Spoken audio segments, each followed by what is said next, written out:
九州其实我跟他认识非常久了，对不对？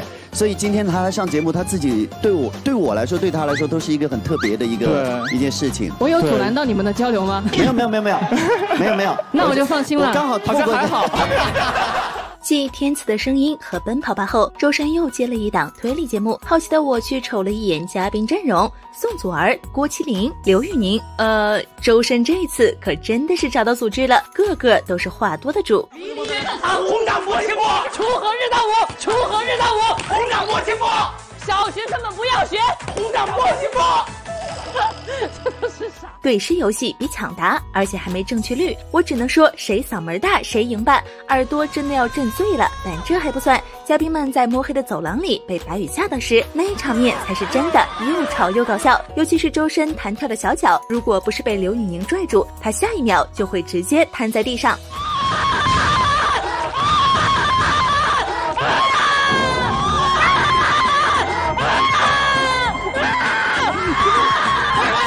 看到这儿，再想想当初在《青春环游记》里做走黑屋任务时，周深也是拽着杨迪不撒手，全程就像个挂件一样，是黑暗的重度恐惧者无疑了。听到音乐声没？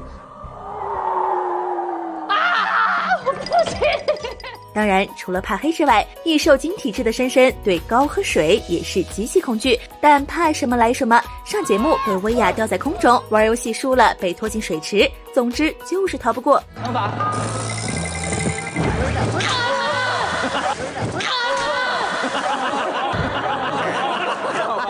只是我不明白的是，明明已经这么怕了，周深还转头去吓别人，真的是又菜又爱玩。我要去吓人，那我们俩就下去了啊！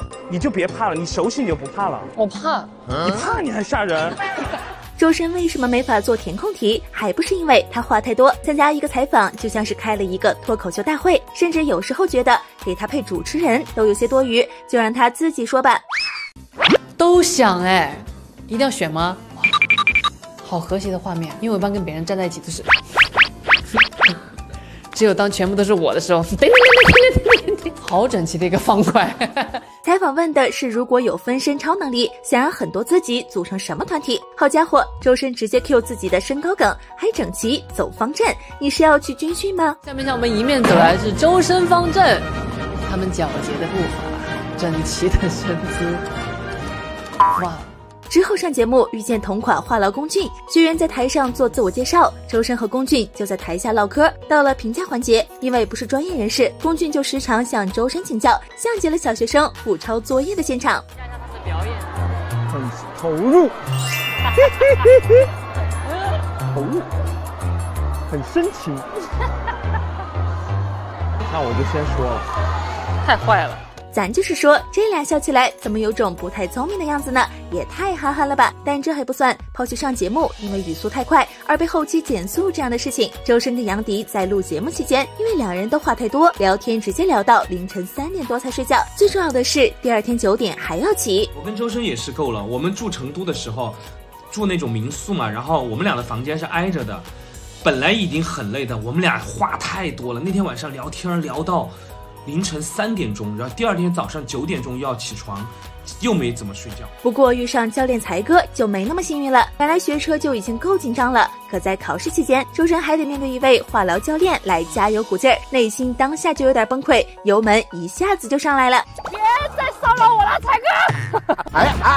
哎，头一回我学员加油了，我眼睛太烈了，太烈了，才哥！有没有人管一下他？